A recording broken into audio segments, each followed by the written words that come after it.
Hello, NOSA community. It's Shamika. Okay. So whenever you guys get a chance, go ahead and log in and let us know where you're from. So that helps me know who's able to get on and all of that. Um,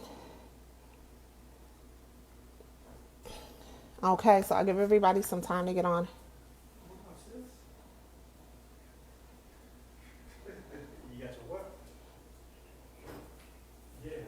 So, um, I'll give everybody a few minutes. It looks like we still have a few more people jumping in. If you have never done this, you have to go to the event. So just for future reference, like if you sign up for other events, you have to go to the event to get the access. So, okay, perfect. So we're going to give everybody a few minutes. Feel free to share and let us know where you're from. I'm excited about this topic. I talk about it a lot. And I think one of the things that makes it a little bit exciting is that it's something that I didn't know about healthcare staffing. So, hi Sabrina. It's a fun topic and it kind of really uncovers, hi D Marie, a lot of what's happening behind the scenes that as nurses on the floor, we have no clue about. So we have a few more people coming in. Hi, Lisa. Um, Hi, Shalandra. So once all those people get on, I'll get started. Hi, Maria. Hi, so just give me one hot second.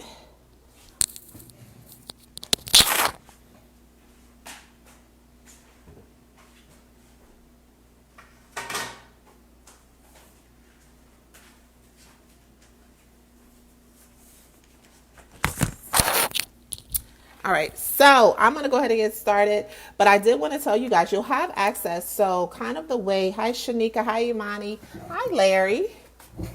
Um, no problem. So, how these work, because I know a lot of you guys are kind of new to it, but what's really cool and exciting about it is that once you purchase this, you'll have access to it. So, it won't be something where if you miss a part or have to run off or something like that, where you'll be like, oh, I missed it, I can't have it. So you'll always have access to it, which is something kind of nice that I like about Facebook on this piece of it. Hi, Nancy. Is that you can always access it and you have to access it through the group. So I will send out a group chat probably by the weekend to everybody to share the link of the actual video if you just want to access the video, as well as a presentation, so that way you're able to have some information to kind of reference, but you'll always be able to go back into the event and see the videos. So the video is accessible to those who have purchased it, of course. So thank you guys. So you guys are here for uncovering the vendor management system. And like I mentioned a little bit earlier, one of the reasons I wanted to, or I like to talk about this topic is because it really was an uncover that happened for us. I think a lot of healthcare professionals, even though they may know a little bit more now than maybe a couple of years ago, really don't understand the business side of things or kind of how things operate. So tonight, I'm going to talk a little bit. I'm going to share with you guys a presentation in the group chat that I create, so you can look at it and see where I reference everything from. If you have questions along the way, feel free to share your questions. I like to keep these Facebook Lives engaging and give you guys the opportunity to ask questions specifically about what's happening with your agency or in your particular state, so that you kind of have some real insight. On the group side of things, it's a real broad level of information, but this is more specific to what's happening with you. So I will note in the file section of the group, there is a post, and I'm going to post it onto announcements, that lists out some of the most popular vendor management systems or MSPs. And Daniel Hickson created that in the group and he kind of organized it. There's a lot of different posts on vendor management systems. So that's a great resource. I'll touch on some of those systems when I go through my presentation, but that's a great resource because he talks about the types of insurance requirements, if you have to have joint commission, whether it's vendor friendly from a agency perspective, you know, the payment terms, so the average payment terms. So that's a great resource to kind of follow back to. And if I get a chance, I'll save that and share that as well. Okay. All right, guys. So let's go ahead and get started. So let's just kind of give an overview of what it is. So one, I want to note that this is something that's actually used in multiple industries. So it's not specific to healthcare. And honestly, I think it's fairly new to healthcare. But other industries use it. Federal government uses it. State and local governments use vendor management systems or MSPs. So it's not really new. So essentially it works like this. So I'm going to be using the most common used MSP and VMSs, which is Career Staff is MSP, and then the VMS is StafferLink. So that's the one you've seen most frequently used in the group, primarily because it's the one of the easier ones to get access to as a new agency owner. So Career Staff, which is your MSP, and your MSP stands for your managed service provider, is the company that goes and actually gets contracts with Hospital A and Hospital B and Hospital C. And back in the day, not sure how far back, that was something that you could do directly. But I can speak from the government side.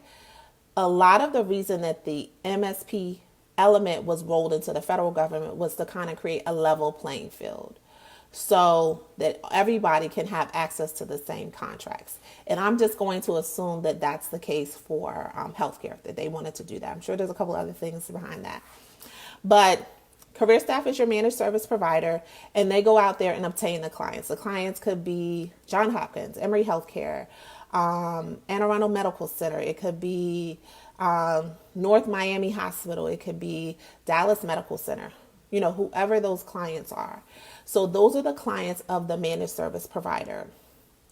And what they do is establish a relationship where they allow them to house their jobs. It could be per diem, travel, local, all three, or just some, into a system.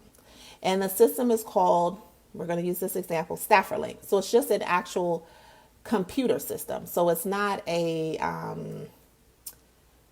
system that's more specific than the next, in that StafferLink is the name of that system, but that same system is used by A&M Healthcare, by Health Trust. They have that same setup where they have the MSP and then they have a system or vendor management system that they house the jobs in.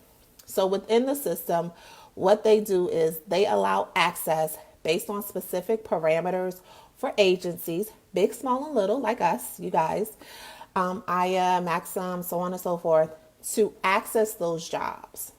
So they kind of operate as a middleman.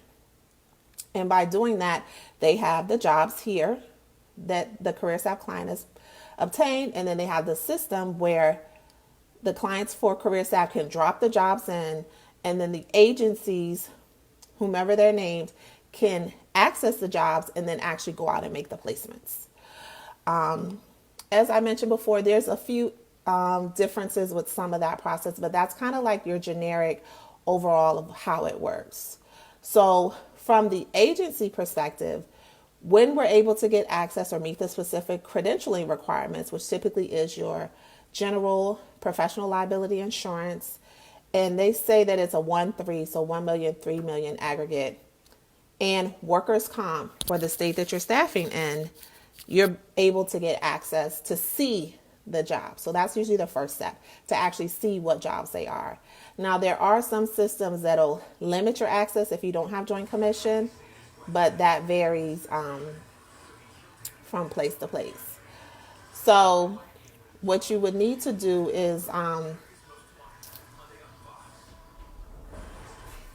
from there, actually go through the credentialing process. So every client has a specific credentialing process that they want agency to go through to bring their people into the hospital. So like client A may say, hey, I want a resume, I want TB, Hep B, MMR, all these things before you can bring one of your employees to our facility, or I want them to complete all of these checklists. A facility C may say, hey, I want resume, I want them to do a competency test, I want them to do a checklist, Hep B, MMR, TB, kind of your generic thing. So all that can look a little bit different, as well as they can look different as far as their insurance requirements, but typically they don't.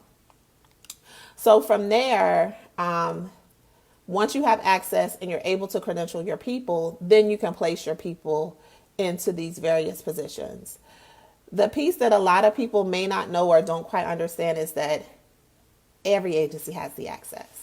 So my agency will have access to the system. Your agency, Larry in Chicago will have access. Aquan in California, D. Maria in Florida, we'll all have access to the same system. So we're seeing all the same jobs at the same time. So that explains a lot of why you'll see certain positions pop up, a bunch of different agencies recruiting for them, and then it'll look like it's the same job. Because in actuality, they're offering different pay packages, different bonuses or incentives, but it really is the same position. Now, here are the challenges, or what some of the challenges are for people when they've been in the system. And we'll go more in depth about kind of preparing for that. Because you are competing, a lot of times you don't know if your applicant will be accepted. So for some vendor management systems, you have to kind of play around with it to determine whether or not your applicant will be accepted, and that's based on the bill rate that you put. But there are most systems where they'll tell you how much they'll accept. They'll say, hey, for a med-surg tele-nurse, we're accepting $66 as a bill rate. That's it. So then on the agency side, you really have to figure out, hey, is that a good bill rate? Could I get a nurse for that much? Would I make any money in doing that? And then you also want to take into consideration that other agencies are going to recruit for that job as well. Now, I will say for like that career staff, VMS and the Staffer Link VMS, it's not as competitive, and this is why. One of Career Staff's biggest clients is Genesis Healthcare, which is nationwide. And even today, they have probably 3,000 openings. Nobody's filling that many openings. And the other piece is that specific states kind of shift the need more than others. So like in Career Staff now, like Massachusetts, Kentucky, New Mexico have way higher openings than a Rhode Island or a New Hampshire or Vermont or even Florida. So that kind of shifts a little bit of the need, and then mostly because they have more properties in that particular state or they have a greater need. The last piece from the agency perspective that you need to consider or really take into consideration is the fact that there's a fee. So as agency owners, you pay a fee to access the vendor management system. Oh, it's okay, Stephanie. You can watch it later. So like I said earlier, you guys get access to the video. Just go back to the event and you can see it whenever you need to later. And once I kind of wrap this up, I'll give you guys a chance to ask questions because I know that's what you guys really want to do. So the fee can range from 3 to 5%. I will say when we first started in the industry, it was 3%, which is doable.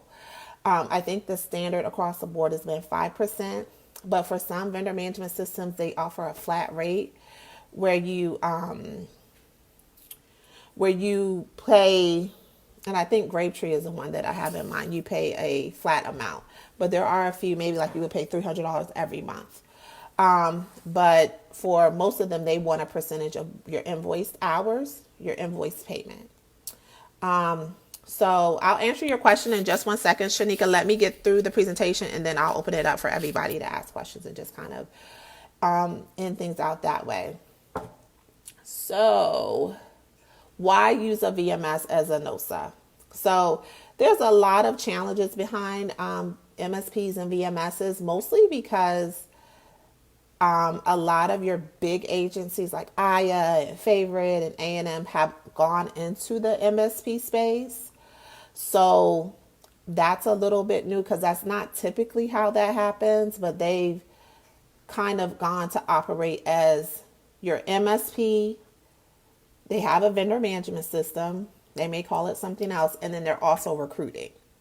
So they're kind of saturating each level of the process, which has made it a little bit more challenging for medium to small agency owners to compete because, of course, they have more resources. But I just tell people you have to get creative with it. Like, that's just where the industry is in general. But one of the reasons that I think having, yes, Dee Marie, yes. And it also cuts down. So Dee Marie says, can I say how much that sucks? They take a fee and cut you down to the bill rate, right? Cut you down on the bill rate. And then also, if you're using kind of what Shanika was asking, if you're also using like a funding company or a professional employer company, then you also have to factor in their fee. So that's why I say it kind of depends on your situation. But if you're creative, it can be of a benefit to you, but you need to be creative and have a plan. So it's not something that I would go into to staff the same way you would staff your direct contracts. So what are some VMSs? Like I said, the post that Daniel had, I'm going to probably share it with you guys as a separate file. But some of the popular ones are Career Staff, of course, A&M Healthcare, Health Trust, and I'm going to touch a little bit on who their clients are. So Career Staff is Genesis Healthcare is their biggest client, but they also have quite a few clients in the Southeast. Southern Regional Medical Center is one of their clients. They also staff on the therapy side. So they have Genesis Rehab. Up until recently, they also did have Kindred Healthcare as a client in the Midwest. And as a side note, that's also sometimes a challenge is sometimes they lose clients. Sometimes the clients no longer want to work with them. So that can be something that you want to think about. But from my experience, Genesis Healthcare has been their biggest client. It's nationwide. There's a Genesis in just about every state. Some of your West Coast middle states have some of the highest needs, New Mexico being one of those. So they're always having needs. Like today, New Mexico has like 350 openings for local travel and per diem shifts.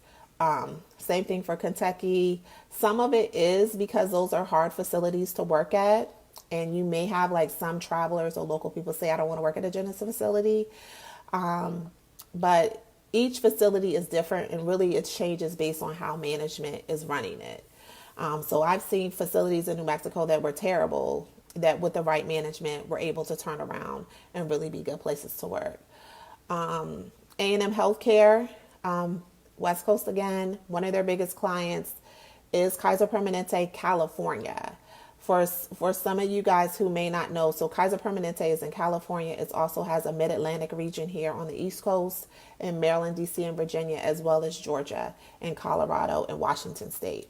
But the contract that A&M Healthcare has as their biggest client is Kaiser Permanente.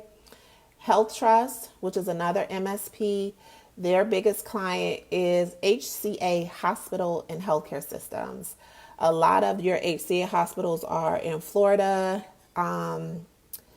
Kentucky, and Texas. And you guys might be able to fill in any other blanks I don't have about that.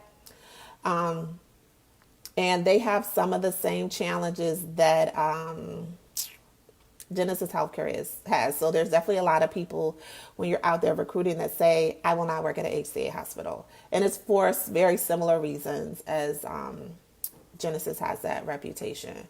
The next one is Medifestt. So Medifestt is one of the few MSPs that have a variety of clients. I don't think they have any one large client. Most of their clients are on the West Coast. So they have Presbyterian Hospital, Lovelace in New Mexico. They have some facilities. I think that's in, I want to say Southern California. And they also staff in Georgia at Gainesville Medical Center outside of Atlanta. The next one is ShiftWise. So ShiftWise has actually been around for a long time.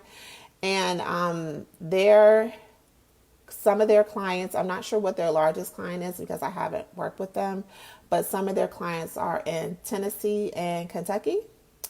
Gotcha. Yeah, Lisa, that's a challenge. It's hard because Genesis is so big. So her question is saying, I'm running into people who don't want to work for Genesis facilities. I would try and figure out which ones are tolerable ones, because long-term care is kind of challenging in its own. So it's hard to convince people to do it. But if they say they don't want to work for Genesis Properties, I would, in your post, like when you're posting jobs, just say it's a Genesis property. Or when, people reach out, before you kind of start the process down that road with them, let them know that it's a Genesis property, so I probably wouldn't put it in the job post, but I would say, once you're talking to people, just so that this is a Genesis property, so that you can kind of eliminate that time piece. And then the last three we have on here is Grapetree. And Grapetree is long-term care facilities, and I think smaller community hospitals up there in the Midwest. And then, of course, you have Cross Country, which has pretty much a nationwide reach. And they do mostly hospital systems. So, and then, like I said, on the post that Daniel did, he did a lot more places, but I'm not going to get into every single one. But those are some of the ones. So a lot of people ask, how do you get started? Or how do you reach out? Or what do you do? So a couple of things to remember is the two ones that I'm aware of that are the easiest to access are Genesis and Grapetree. They have the least amount of requirements from an agency perspective. And they have quite a few clients. So you can get in and actually begin to work people. My understanding for Grapetree is that there is a limit. They do set the bill rate, whereas Genesis allows you to actually bid, kind of like you would do on eBay. So they give you a starting rate and then you can bid up. At the end, I'll kind of talk to how to kind of maneuver or set your agency up so that you're able to make sure that you're billing high enough to cover things. So outreach. So a lot of people have reached out to these vendor management systems and gotten nowhere, or gotten we're not accepting new agencies. And then, of course, somebody else does it and they get in the door. Favorite is one of the ones where people have had that situation, as well as Medifestt. And honestly, all I can tell you guys is just be persistent. Like, I would find out who their clients are, because there may not be any clients in your state. So that might not be the best first choice. So find out who that particular MSP's clients are. Most of them share on their website who their clients are.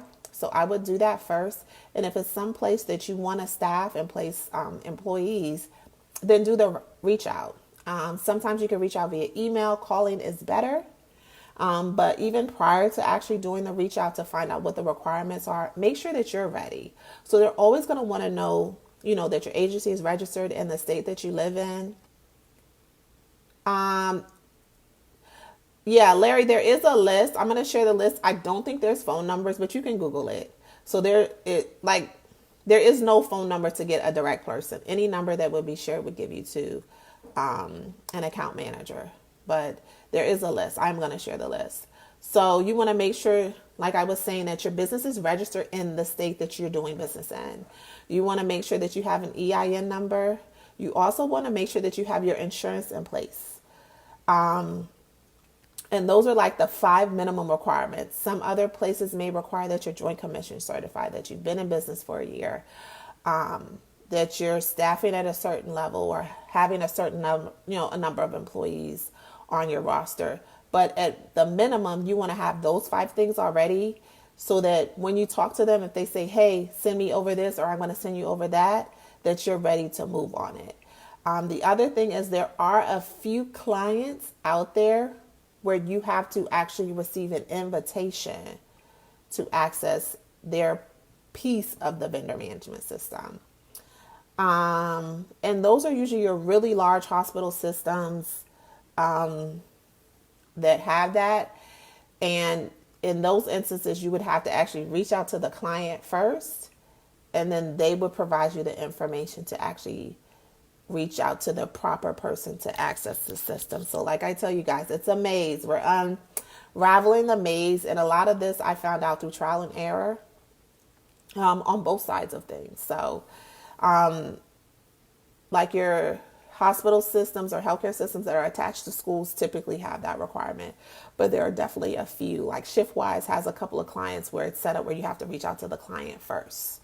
So you have to get, like, they refer to it as an invitation, but it just kind of depends on how it's set up. So once you do those things, then kind of as you're waiting to kind of hear back, or application process like Aya and some of Favorite, you can do part of the process online. Thank you, Imani. So in that place, you want to make sure that you actually have the infrastructure, because I tell people, yes, you can join these different vendor management systems or MSPs and not staff. But my thought process, why do that? Why do that? But you can. People have done it. People have joined them and not staffed. And a lot of that is because there's a few more steps in the process than you do with your direct clients. They're pretty credentialed, as far as you have to have certain credentials in place the way that they want them before they'll accept your employees. And some people aren't set up from a business operation standpoint of view to manage that. But we'll talk more about how you can do that. So, of course, time management is key. I think vendor management systems is a good look because it allows you to diversify your portfolio. Fortunately, with COVID, a lot of NOSAs kind of got hit hard with facilities that stopped bringing in agency. And it wasn't necessarily just because of COVID. Some facilities stopped bringing in agencies because they wanted to control access. So you want to always have a couple of different options for keeping your employees working. One of the other things that's a benefit to the VMS is that it allows you to standardize your process. I know a lot of you guys want to go on to become Joint Commission certified, which is essentially a credentialing process. It's a specific credentialing process, and this kind of helps you get there. So if you say, oh, well, in the next year or so, in the next 2 years, that's what I want to be doing, this is a good first step because it'll allow you to put in place processes when it comes to doing your drug screening, your background checks, what it covers, why you have it. It'll allow you to make sure that you're getting the proper paperwork. If you need to have specific competency testing or checklists or skills checklists in place, you'll already kind of be in the habit of doing that. And then, of course, one of the things I like is your billing is consolidated in a lot of your systems. It's automated in that your people are clocking in and out with the facility. But even if they're not, your invoicing is going through the vendor management system. So that is one of the features that the VMS offers, is that you're able to see the time for your staff in one portal. So all of your all your time sheets and everything kind of drops into this one central location. So that's, definitely one of the benefits, I think. So how do you set yourself up to be successful? So just like with your direct clients, you want to do your research. So you want to see, one, what the going bill rate might be if you can bid. So if the bill rate is flat and set already for you, like majority, so like 90% of the MSPs and VMSs, the bill rate is set. But if you decide to go into Genesis and maybe like a few others where there's a flexibility piece, you want to kind of know what that bill rate needs to look like. So it might be, if you're in the same state, hey, I want to keep it around here, but you have to take into consideration that a lot of times it's going to be a little bit lower than what you would offer to your direct clients as far as a bill rate. You want to think about and making sure that you're reading through the entire contract. So I'm going to answer Shanika's question about, will you be able to join a MSP or VMS if you have an employer record? So if you're operating as an employee on record, or working with a professional employer organization, or some people refer to it as a back office, you can work with a VMS. So the way that it works is you would have to provide your PEO or back office company the contract that you have with that particular VMS or MSP. I'm going to interchange the words. You have to provide it to them. I'm not sure, and I think we have a couple of people on here who might be able to clarify. I'm not sure if they give like an approval but I know that they need to have a copy, and they may have to do an assignment of payment or something like that, so that the money will get routed to them first. They'll make the payments to the employees, and then the balance will come to you. So that's a good question. And that's something that you want to consider as well. For a lot of the systems, they're broken down fairly easily into different regions. So you can usually sort fairly easily by that. And prior to getting in, you also want to make sure that you have a plan for your credentialing. So if you've primarily used direct clients, your credentialing might be like 4 or 5 items: drug screen, resume, TB, CPR, license. But for these, you'll have way more steps. So if you don't have like an automated process, such as DocuSign or something like that, or HelloSign, to get the documents from applicants easily, if you don't have your proper skills checklist, which we already have a library provided by Kamana for that, you want to have that in place, because the quicker you move your applicants through the process, the better it is and the more likely it is for you to place them. So some VMSs require that you can't contact the facility directly. Like, they're all a little bit different, and that's something different than your direct clients. So you want to make sure the people that you send are like top of your top, because that'll be them going to the facility is really them selling your agency. So you want to make sure that you prepare them. I always tell people, because you see where the facilities are, if you can go see the facilities, go check it out, because you want to give your people as much information as possible when they go to facilities, so that they know what to expect. Some other things to consider is the time. So I gave the example when I did this presentation before, is that because the time is so quick, so like you can look at certain VMSs and the job will be out there at 8 a.m. and by 4 p.m. it's gone. So you really want to make sure that if you have people interested in the jobs, that they can move quickly.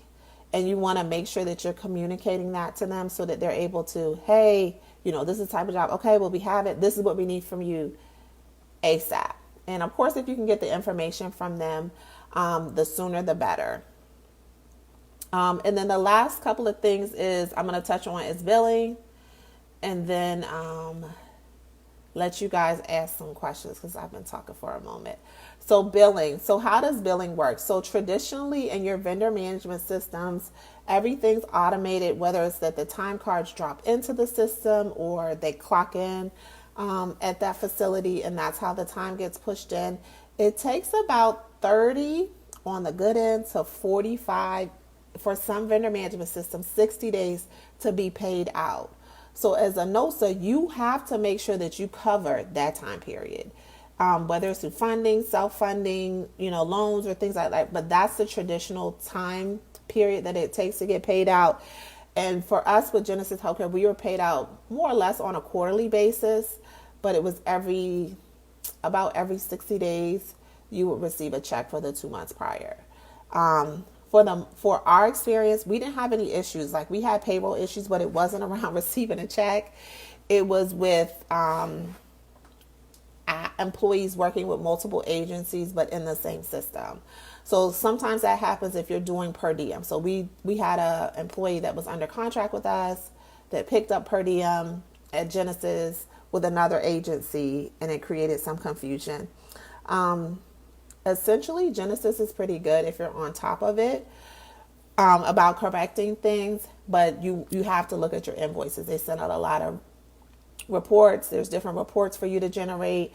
So that's why, like, that credentialing, that technology piece is so important, because you have to run different reports to get information to catch stuff like that. Like, they weren't the ones that caught on to the fact that this employee's pay was being pushed to the agency that she was doing per diem. That's something that we caught. So that's also sometimes a bigger challenge when you're dealing with VMSs, because there's so many needs. A lot of your vendor management systems are set up like call centers. So you call and you might talk to a different person every time. They're dealing with so many agencies. So you don't have that personal one-on-one resolution option as you would if you had a direct client. And then finally, one of the reasons I think it's a benefit in the industry is because you may not necessarily get a lot of money from vendor management systems, and some of that is state specific, but you'll have the volume. So as NOSAs, in some instances, especially when you're starting out or you've run into a roadblock, or maybe you're in a state where it's, it's hard to fill some of the needs, or you're in a state that's very, very competitive, you really want to up your volume. So up your volume means you want to put more exposure, you put more people to work. So that allows you to keep these people working, but in the meantime, focus on getting better or more quality contracts. And then the other piece, or the other good piece about vendor management systems, is that it really allows you to use those people as business references. So we use Genesis Healthcare. That's a business reference. That was one of our clients. It doesn't necessarily matter that it was through a VMS. We staffed that client. We staffed Kindred Healthcare. We staffed Genesis Rehab. We staffed, whatever, that hospital name is. And when you have more business references, smaller community hospitals, different types of, healthcare settings are more open to look at you as an option to work with them, because you kind of shown and proved that you've worked with multiple clients in different settings. So that's what I have on that. And then some things that I tell people to kind of prepare themselves for or take into consideration before you jump out there is look at ways that you can streamline the process. On any given day, for any job, you might receive, especially for your VMS jobs, you might receive hundreds of applications. But what you need to do from an internal standpoint of view is you want to make sure that of those applications, one, is there a way to shorten that process, shorten the process to get them on board? Are there shortcuts or technologies that I can bring to my agency to help that process so that not everything is kind of coming to a person that has to move it along? You also want to think about who's doing what within your organization. So for us, once we kind of got going and understood how things worked and that we were competing against other agencies to some extent, we set the deadline for our recruiters. Hey, from the time the person touches our organization and says they have an interest in the jobs, whether it's through Indeed, Facebook, Instagram, LinkedIn, it doesn't matter the platform, you have 5 days to complete their profile. And that was two-sided. So they have 5 days to communicate, send them the information, the documents and things like that. But we also had 5 days to, if we didn't complete their profile or somebody was holding up the process, then that would stop the communication because that person obviously isn't that interested. So for us, we used DocuSign primarily. I will say initially that's what we used, and it worked okay because then it allows us to house all their documents in one spot. But we've also used Kamana,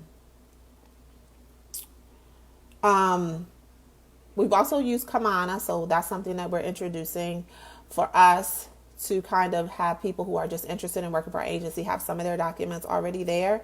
And then finally, the process that we used was the timeline. So the timeline was created, the 5 days, because that's how long it took me to do it. So you want to create a realistic timeline. And that's something that you can use for your direct clients as well. For applicants to come in to work with your direct clients, hey, if you have recruiters in place, you have 5 days. And 3 days is better. And we also, so when we brought them in, they kind of got the email about this is what we need. I will say a lot more vendor management systems are being more realistic about the expectation of the documents that you have to submit. So there are a lot of checklists just saying that you have these documents, not so much that you have to upload them. So that helps out a lot in the process. And then for us, because we're small, we didn't do the drug screen we didn't do the drug screen specifically until that person has submitted the initial documents to create a saving for us. And because the drug screen company we used turned us around in 2 days. So that was the last step in the process. So initially, say they found the job on Indeed, they expressed the interest, they got an email the same day. And that kind of said, hey, these are the documents that we need. you know, are you interested? This is kind of a little bit more about the job. And then we just kind of started the ball rolling. Okay, so Larry's saying we do physicals, TB, and titers in-house to save time. Yeah, you have to cut every corner. And you have to also think about, now that we have COVID testing is definitely going to be, or COVID vaccination is definitely going to be something that's going to be included in our to-do list.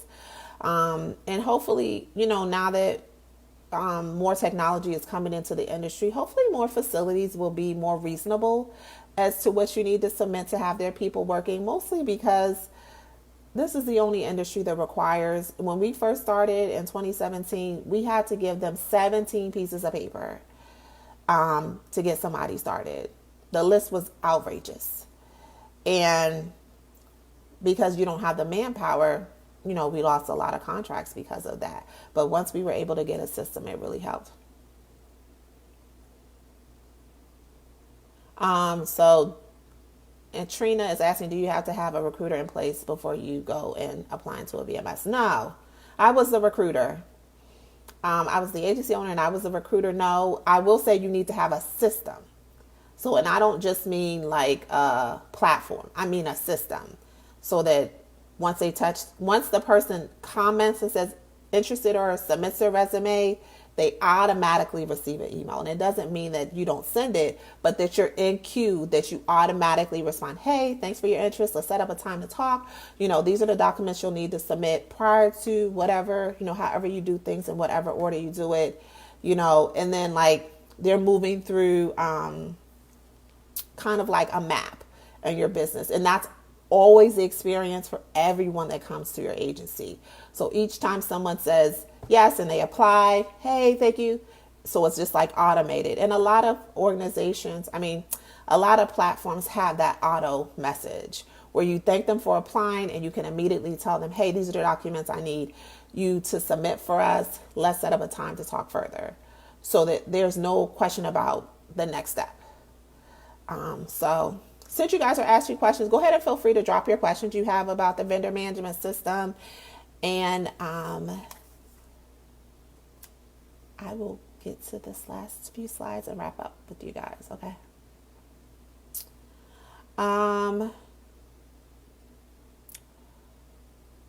So you don't need a recruiter in place. You just need a system.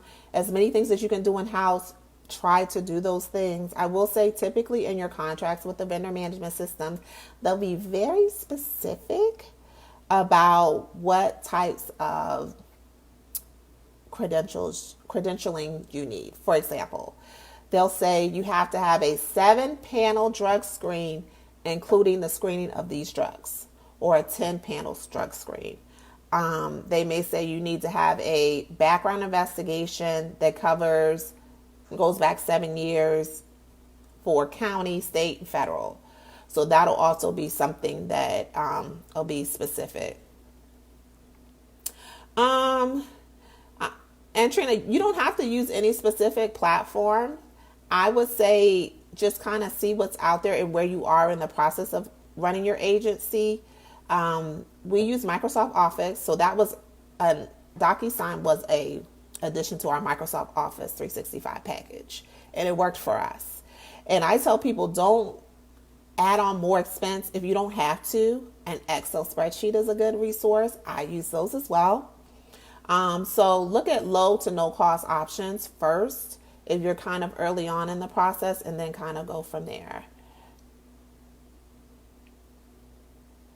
So Laquana, VMS and MSP are different. So the MSP is actually the managed service provider who goes out there and obtains the client.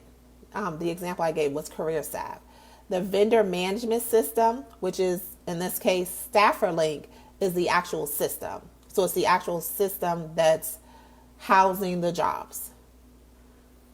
So they are two completely different things, but they work cohesively.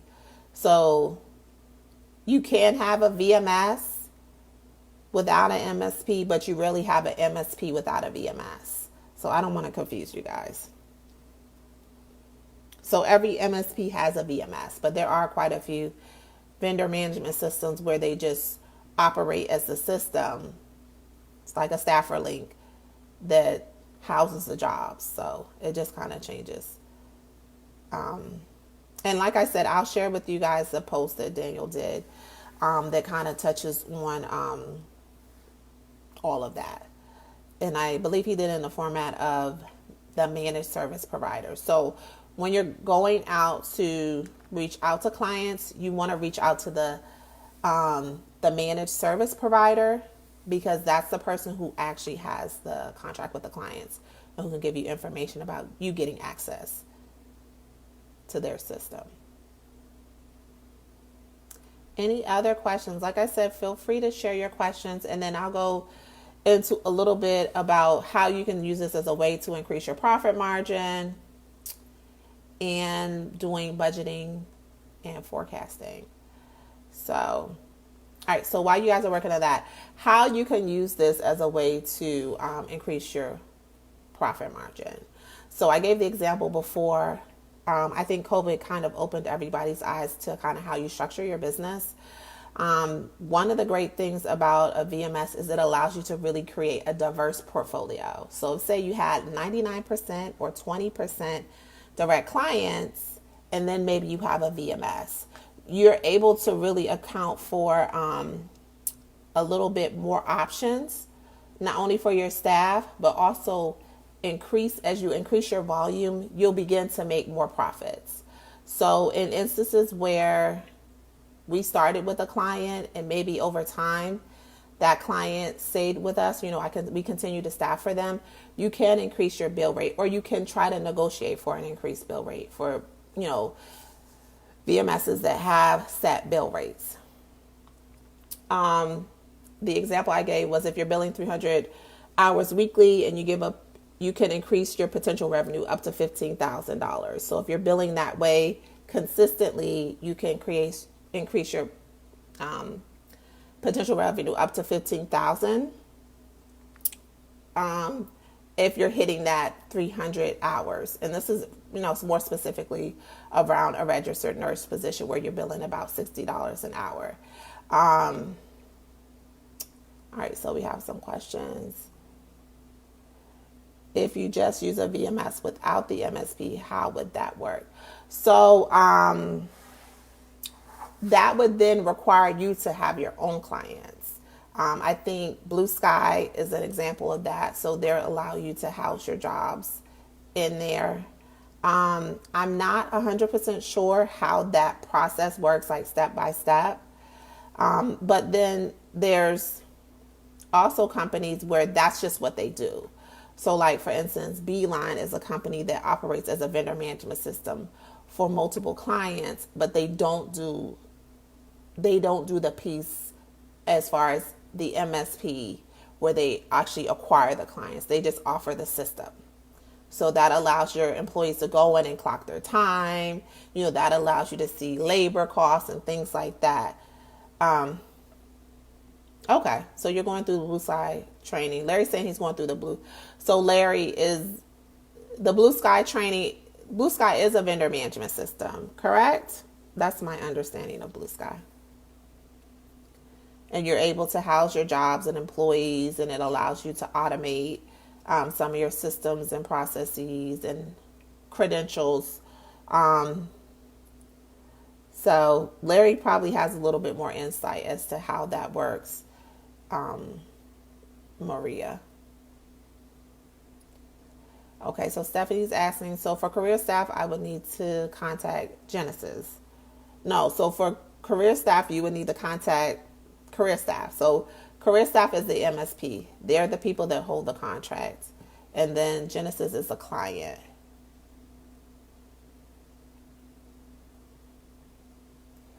Okay, so D. Marie's asking, is it true that once you service a client through a VMS and you can't later go back and establish a separate contract with them? That is my understanding. So once you within your contracts, and I encourage you guys, like really, really encourage you guys to read the contracts, like the whole thing.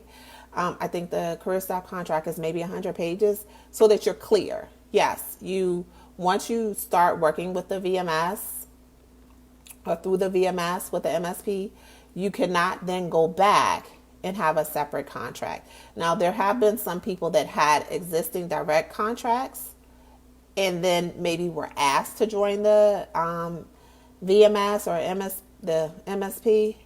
So it does happen that way, which is just a decision. If that's how they choose to do it, then more than likely they'll either say you can do this or you can't.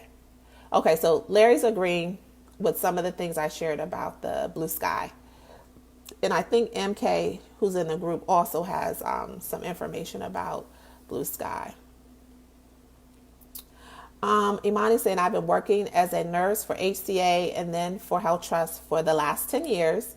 I still keep my per diem because I can pick up shifts randomly in multiple states. Do you know if they have any rules as far as allowing agencies to register with them if you are an active employee? Health Trust. Okay. So I'm going to say yes. So there's probably a non-compete. It would be the same case if you did it if you had a direct client, and you tried to go back, you worked there through an agency and then try to go back to actually staff it. There is somewhere in the language, there is a direct client, that touches on, there is a non-compete that'll touch a little bit on the fact that you can't do that. Usually your non-competes last a year. I think some are 6 months. So what I would recommend, Imani, is to kind of get an understanding of the process about where you are, or people you might be able to contact, but at the point that you want to staff or you meet the requirements, because I think Health Trust, you need to be in business for a year. Then you would need to leave. So no. Okay, so Larry's left this information. He can share with you guys about his experience with Blue Sky. Okay. Oh, okay. So that's what, okay. So, and Larry, you're saying you're taking the training tomorrow. So, definitely, maybe you can jump on a Zoom with all of us and share your experience. That would be cool. I'm just curious, who introduced you to Blue Sky? Like, how did you find out about Blue Sky?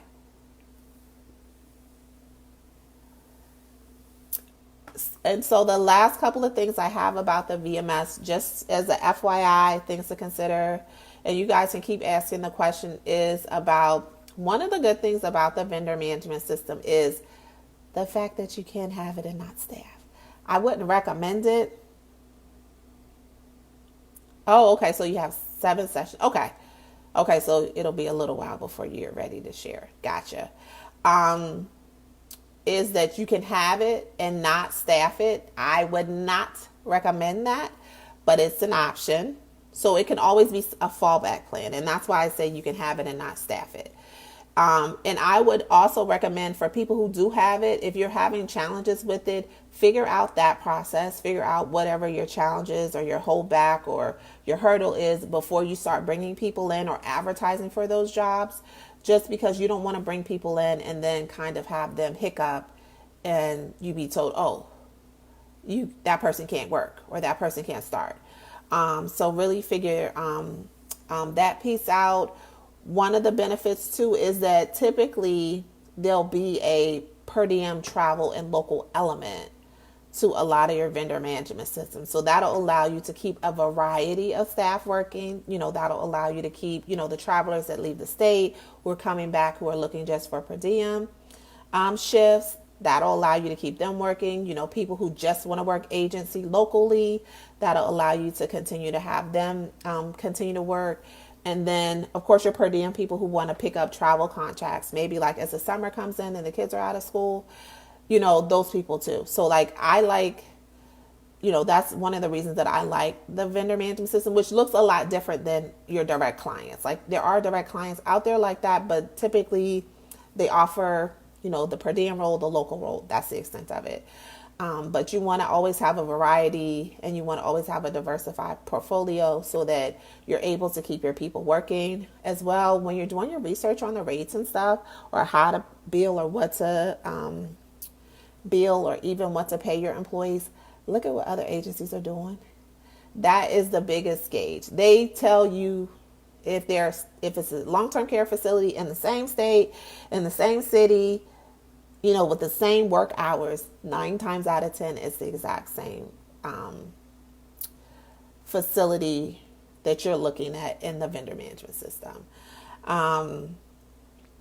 And the other thing is this is also a great segue to those who desire to become joint commission. This is a lot more structured process. The process of bringing people in has improved quite a bit to allow you to not have as many items in the credentialing process completed before you can submit a lot of people. So that's a good thing, as well as a lot more training, kind of like what Larry's going through. There's a lot more training on how to use the system to its full capacity, because a lot of times people get stuck in just using one or two pieces, and doing more of your reporting, allow you to forecast, allow you to trend. So a lot of these systems, which for StafferLink and Medifestt, their systems are essentially, the view of it is really an Excel spreadsheet. So you can sort and manipulate a lot of it kind of based on where you are. You can sort by state, facility, facility or client. You can sort by type, per diem, travel, local. And a lot of them also do permanent placements in their VMSs. So like I said, just as, kind of a wrap up is to, if you're interested in it, like I said, I'll share the video, but you'll always have access to the video. And I'm going to share another video that kind of breaks it down to people, because I know I probably create a little bit of confusion because I interchange it a little bit. But I use VMS because that's the most frequently used term that people are familiar with, is the actual system. But the client who acquired the client and all of that is really your managed service provider.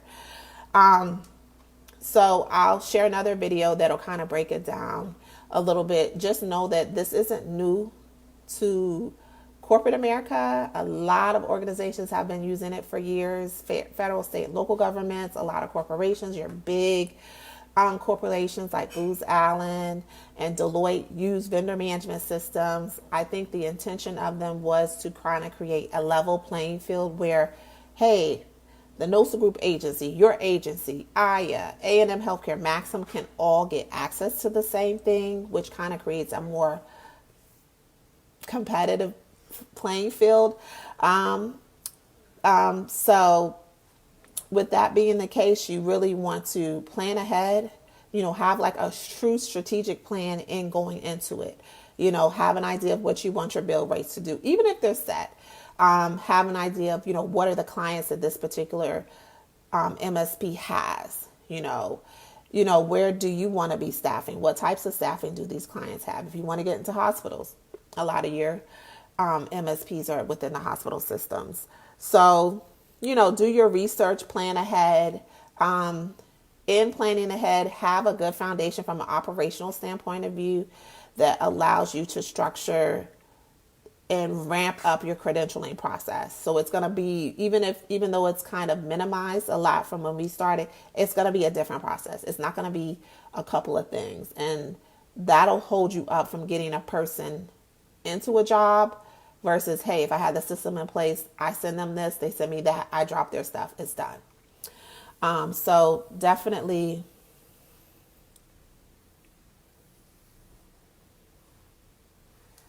So, hey, D. Marie, I'm going to share that soon. It's not a change. So the change to the NOSA name isn't going to be like a change where I'm going to delete anything. It's going to be some additional stuff added to it. So that's as much as I'm going to share. But, definitely, plan out, do volume forecasting, trends. And when I talk about trends, some of the things that we were able to trend out with the VMS is that for Genesis Properties in New Mexico, every weekend, every paid weekend for staff, the number of needs went up. Every payday Friday, the number of needs went up. every summer, like now, if you guys have access to the system, as we enter in the summer, the needs are going to go up. So, things that you may not pay a lot of attention to, you definitely want to, in these cases. And just to clarify too, and hopefully I'm not creating too much confusion, Career Staff has two vendor management systems. One is StafferLink, which is the one that we use because we were a part of their West region, and the other is B4 Health. So, and that covers Maryland, Delaware, parts of Pennsylvania, and parts of New Jersey. Okay, Marlon is saying, I registered for a few candidates for StafferLink through Career Staff, through StafferLink. Their status say as a prospect registrant, no one never reached out to me, asked me anything, and their status has not changed. So am I doing something wrong? So there is a training, Marlon. So if you're getting into any of these systems, I encourage you 110% to go through the training, and sometimes you have to do it several times. So if you haven't done the training, you need to do the training. And then I would have to see what you're talking about to know. But a lot of it, like I said, because a lot of the contact systems, the way to contact them are housed in big call centers. You have to figure out a lot of it on your own. But of course, you can reach out to me because I've done it. But a lot of it you have to maneuver through on your own. So you want to be super proactive and reaching out to compliance, looking through your contract, all your email and contact information for StafferLink is there. You want to email, reach out, attend the training sessions. And the best thing I can say is if it's still prospect, just guessing, have you uploaded? You said okay, so you registered them. So you have to upload their stuff into the system. So that's probably why they're still prospect. Okay, same thing happened to me. I called an email. They said they were trying to get the facilities to respond. Right. And where are you guys trying to staff for StafferLink? Everybody's had different experiences with StafferLink. Ours was mostly positive. And we didn't have those problems, but I have heard of some places having some challenges. So Lisa, you and Merlin, reach out to me offline. Okay, so Shalandra, as far as being connected with a VMS, or are we connecting to StafferLink, or is there a specific website? Right, so there is contact. So every one of the companies that I mentioned early on, Health Trust, A&M Healthcare, they all have account managers who manage the piece for agencies to get access. So there is a specific, usually it's a phone number, but some of them have websites. So like Favorite, I think, has a website, and Aya has a website that'll start the process. I think they call them partner network types. They have a different name for it, but it's essentially working to staff their needs. Okay, so Indiana, and I think Lisa, you're in PA. Okay, yeah. So if you guys have additional questions, we can talk more in depth offline so that I can see what you're referring to, because that's probably what's happening. Like I mentioned, we transitioned out of doing a lot of that day-to-day process. So I would have to see to kind of know what might be happening, to why you're not getting a response. But, call, reach out. Usually too, they'll leave notes, within your applicants' profiles. And kind of like what I said, Lisa, too, is,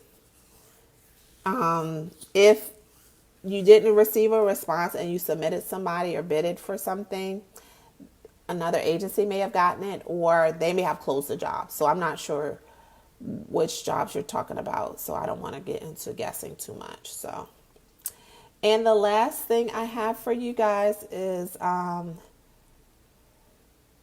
a couple of FAQs that came through. So a lot of people ask, well, how many jobs are there typically on any vendor management system? I shared Career Staff, but any vendor management system typically has close to 500 needs. And that's based on what their client has available. So that kind of gives you an idea of the needs. How do you gain access?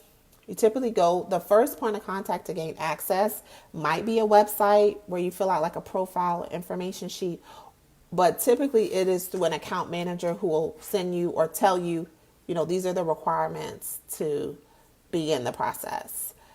Or they may say, they may have you, go through a questionnaire with you on the phone and say, well, do you have this, this, and this? Oh, well, you need to be in business for a year. Oh, we're not accepting agencies. So the answer will vary depending on the client. Can you be profitable? Yes. Vendor management, the career staff MSP was our first client and our primary client. And we were able to staff continuously. We didn't have a problem. We staffed primarily in New Mexico.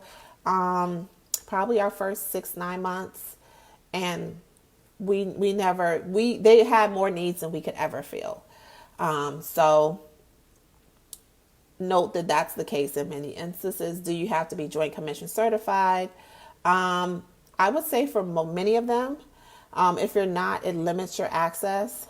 For a lot of your long-term care ones, you don't, but for any VMSs that you're getting into that are in the hospital systems, you more than likely have to be Joint Commission certified. Where do you get training? Usually your account manager can connect you with training. If you haven't reached out to them, I would reach out to them. I know for career staff, there is a training every other Thursday. So you guys should reach out. I would reach out tonight to the compliance email, but definitely call in the morning. What are the payment terms? On average, payments range from 30 to 60 days, with the average being 45 days. And I would plan ahead for that. And when I say plan ahead, I'm talking about financially. So you want to make sure you can cover a payroll for up to 60 days for your employees that are working. The last one, do I need to be registered in other states than my home state for staffing through a VMS? So this is the case with a VMS.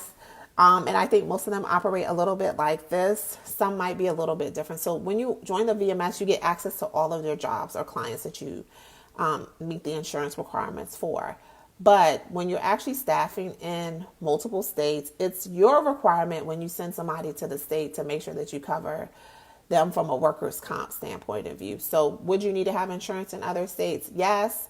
Are there some worker comp policies that cover multi-states? There are. That's not my area of expertise, so I can't get into a lot of details about it, but there are multi-state plans. So I would explore that if you're looking to place people outside of your home state or a neighboring state, because usually if you have a neighboring state, the workers' comp might give you like a leverage period. But that's definitely something that you want to make sure that you do. But from my experience, the VMS won't require that you have like a foreign entity and all of that. But you want to do that to cover your business. So the VMS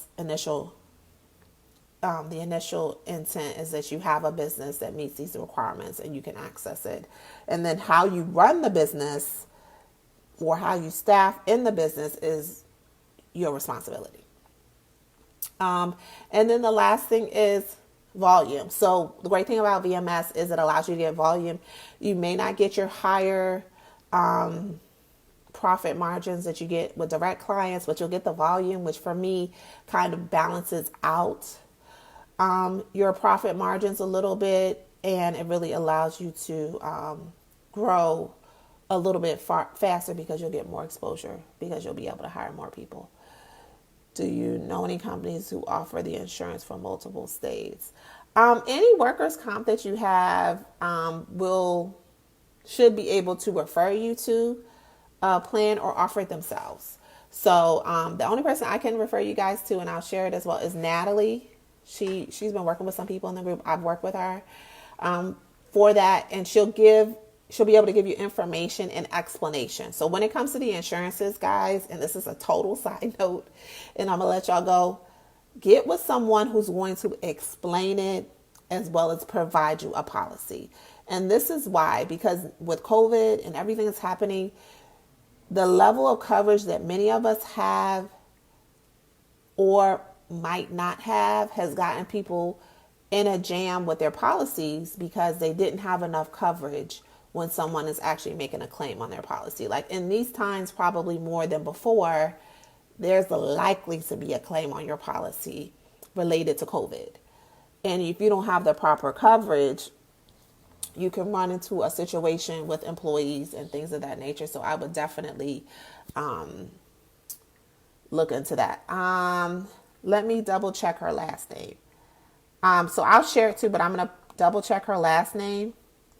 I want to say it's Mosias. So let me check now.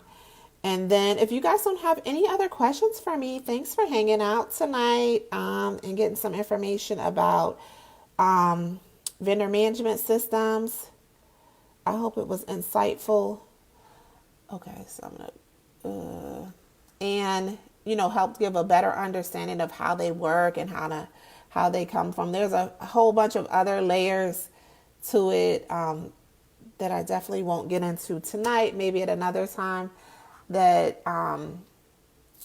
you want to take into consideration too.